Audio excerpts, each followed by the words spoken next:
bienvenue sur avenue.ca avec moi, Claudia La Rochelle, dans la zone bouquinée. Très heureuse de vous retrouver après cette...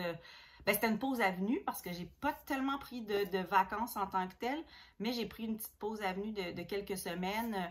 Question de recharger mes batteries de lecture, de relire et relire, le lire aussi, puis parce que j'ai une pile de livres, si vous saviez la rentrée qu'on a, comme à chaque année finalement. Mais je suis très heureuse de vous retrouver en ligne avec ces capsules-là en dégustant mon thé Folie Marocaine. À votre santé, je ne sais pas si vous êtes comme moi, mais moi j'aime beaucoup boire du thé en lisant. Donc j'en lis à la tonne, vous pouvez vous imaginer. Et là, mes enfants ne sont pas là.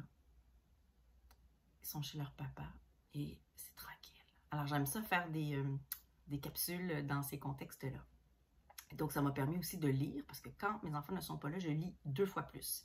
Et j'ai pu lire Amélie Nothomb, son plus récent livre, Le livre des sœurs. Amélie Nothomb, bon, plusieurs personnes qui la connaissent ou qui sont des grandes lectrices, grands lecteurs d'Amélie Nothomb ont leur opinion. Oh, elle était meilleure avant, elle était meilleure au début, elle était meilleure dans ses premières années. Bon, il y a eu plusieurs opinions que j'ai vues circuler au sujet d'Amélie Nothomb. C'est normal qu'en produisant autant, en étant aussi prolifique, on ne puisse pas garder, moi je pense, en étant prolifique comme ça, en publiant un livre par année, parce que c'est ce que fait cette Belge-là, d'en publier un par année, tout ça. Je pense que c'est normal qu'à un moment donné, qu'on ne puisse pas aller toucher notre lectorat de la même manière chaque fois. Et ça a fait cet effet-là. Moi, j'ai lu tous les Amélie Nothomb. Parfois, j'ai été séduite, parfois pas du tout. Mais chaque fois, je peux constater l'originalité. Bon, d'abord, son savoir-faire pour raconter des histoires, pour dialoguer aussi. C'est une grande dialoguiste, selon moi. Mais c'est aussi dans l'originalité qu'elle a de raconter des relations interpersonnelles, d'aller toucher là où le bas blesse, là où il y a des failles, là où il y a quelque chose à retirer dans des rapports entre humains qui sont pas traditionnels, peu banals. Et là, cette histoire-là, c'est l'histoire de 2 sœurs. Bon, elle a travaillé sur des histoires de meilleures amies, d'âmes sœurs, de relations avec père-fille, mère-fille, tout ça. Et là, elle s'intéresse à 2 sœurs. Bon, en apparence, ça pourrait être banal. Il y a plusieurs personnes qui ont écrit sur des relations entre sœurs. Mais ce qu'elle fait, c'est qu'elle les fait en lien avec les parents. Donc, c'est l'histoire de Tristan qui naît d'un couple qui s'aime démesurément, qui s'aime à n'en plus finir, jour après jour, un couple symbiose, un couple qui ne se lâche pas et qui construit tout autour de leur union jusqu'à en oublier ses propres enfants, jusqu'à en oublier ses filles, qui doivent se reconstruire, se construire, se développer en parallèle, s'aimer en parallèle parce qu'elles ne peuvent pas attendre l'amour de leurs parents qui eux s'aiment entre eux, mais sans jamais diffuser cet amour-là ailleurs que dans leur union. Ça crée une espèce de dynamique familiale très intéressante qu'elle explore, toujours avec son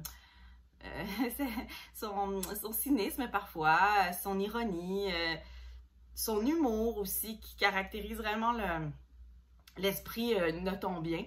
Donc voilà, c'est l'histoire de Tristan et sa sœur qu'on découvre dans ce livre-là et leur évolution comme fille d'un couple qui ne fait que s'aimer au fil du temps, un couple que ces filles-là ne peuvent pas connaître individuellement. Elles ne connaissent pas chaque parent individuellement.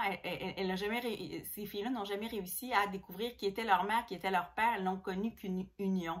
Et cette union-là les a désaimées ou pas aimées, finalement. Et c'est ce qu'elle raconte à travers la vision de Tristan et de sa sœur. Tristan qui va prendre sous son aile sa sœur. Puis vous allez comprendre pourquoi en lisant ce livre-là. Puis intervient une tante aussi dans l'histoire, puis des cousins, des cousines, puis des amoureux, puis bon, toutes sortes de personnes. Mais c'est passionnant. Moi, j'ai trouvé, puis ça se lit bon, très très rapidement, une fin un peu décevante, vous saurez me le dire, mais j'ai très hâte de vous lire à ce sujet-là. Si vous voulez me lire, n'hésitez pas à m'écrire, hein. Vous connaissez mes réseaux sociaux. Alors, le livre des sœurs, c'est la nouveauté de Amélie Nothomb chez Albin Michel. On ne peut pas passer sous silence non plus, une autre nouveauté étrangère, Virginia Woolf de Liuba Gabriele. C'est un livre paru chez Des Ronds dans l'eau. C'est une nouvelle façon, là aussi mon chat, hein? Moi j'ai un chat qui miaule, alors vous l'entendez? Bob, Bob Dylan qui miaule et qui se fait entendre. Alors, c'est la vie de Virginia Woolf vue par cette créatrice-là. À travers donc sa mélancolie, à travers Vita, on voit beaucoup son rapport avec son amante Vita Sackville-West. J'essaie de trouver le... Ah oui, c'est beau, c'est beau, c'est beau. Il y a des pages de leur histoire d'amour complètement chaude ici. C'est beau, les illustrations. Donc, Vita, c'est Vita. J'essaie de vous la trouver, je m'excuse, j'ai l'air non préparée, mais c'est juste parce que je viens d'avoir un flash qu'il faut que je vous montre la rencontre. Vita, c'est ça, Vita Sackville-West, ici. Vous voyez, alors il y a la rencontre. On voit aussi intervenir Vanessa Bell, qui était la sœur de Virginia Woolf, Leonard Woolf aussi, qui était le mari de Virginia Woolf, qui était l'éditeur aussi, parce que toute cette bande-là faisait partie d'un groupe qui publiait ensemble, qui se réunissait, qui tenait salon aussi. Et on les découvre. On découvre aussi la genèse de certains titres comme Promenade au phare, et évidemment Mrs. Dalloway, la mélancolie, comment elle s'est immiscée dans la vie de Virginia Woolf, son ambiguïté sexuelle, son attirance, donc aussi ce qui la rattache à Leonard Woolf, mais ce qui aussi l'amenait vers Vita incontestablement. C'est beau. C'est beau et c'est une autre vision, un autre regard sur Virginia Woolf dont on entend beaucoup parler, évidemment, au fil du temps. Puis on est heureux qu'elle soit indémodable et toujours aussi actuelle. Et c'est une autre proposition que je vous suggère. Je suis une grande, fervente admiratrice de Virginia Woolf, amoureuse un peu secrètement, ben, plus là, mais en tout cas, de Virginia Woolf. Et j'ai trouvé que c'était très honnête comme proposition, originale aussi, puis inventif. Alors voilà.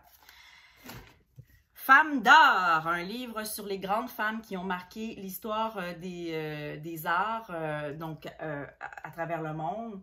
Donc, c'est un autre regard. Oups, on voit ma petite lumière en arrière.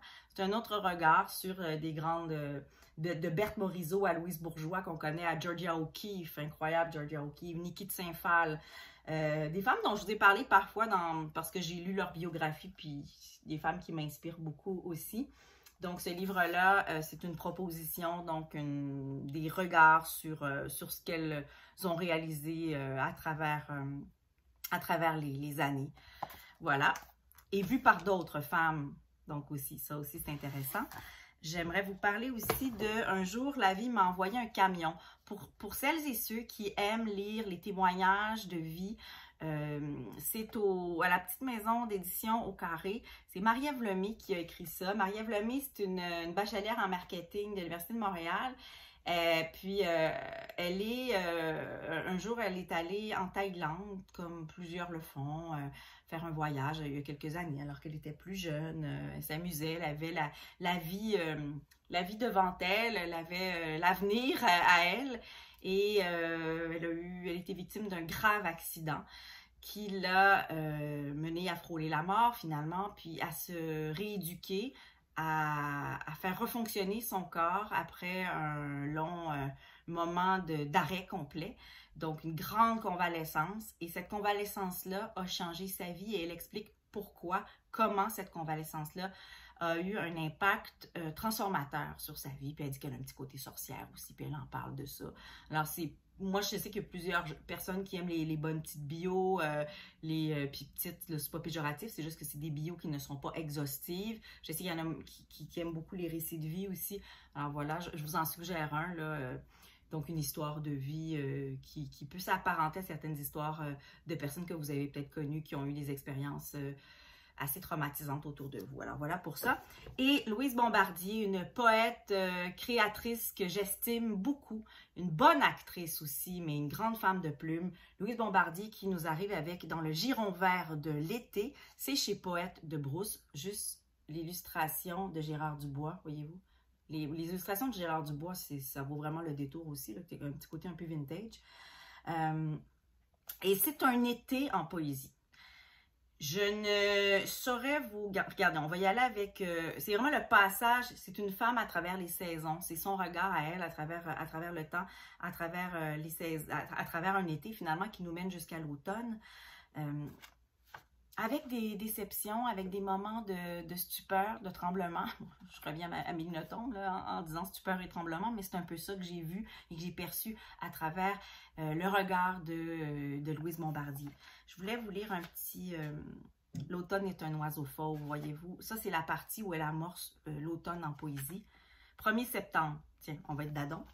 Pourquoi ai-je cette impression de m'éveiller nénuphar dans la mare asséchée de l'automne? Seul et sans racines, pas un canard à l'horizon. Ah! Vivre avec le chant sublime d'un lueur abasourdi, cette voix de pure joie venue des immensités. C'est Louise Bombardier. C'est magnifique, très méditatif, ressourçant aussi. Moi, je trouve qu'elle m'aide beaucoup à faire des focus, la plume de Louise Bombardier. Alors voilà, c'était mes petites suggestions. C'est des livres qui sont passés dans mon... dans mon champ de vision au fil des derniers jours. Il y en aura d'autres, je vous reviens très vite avec une autre capsule, d'autres titres aussi. Je ne vous oublierai pas, je vous parlerai assurément de ce que j'ai pensé du nouveau Virginie Despentes aussi, dont on va beaucoup parler. Je pense que c'est pas mal le livre de l'année, entre de la rentrée en France aussi. Puis je vous parlerai de certains titres, évidemment, de nos autrices et auteurs du Québec. Je vous embrasse, faites de belles lectures, puis on se retrouve très vite. Suivez-nous, suivez mes collègues toujours sur avenue.ca.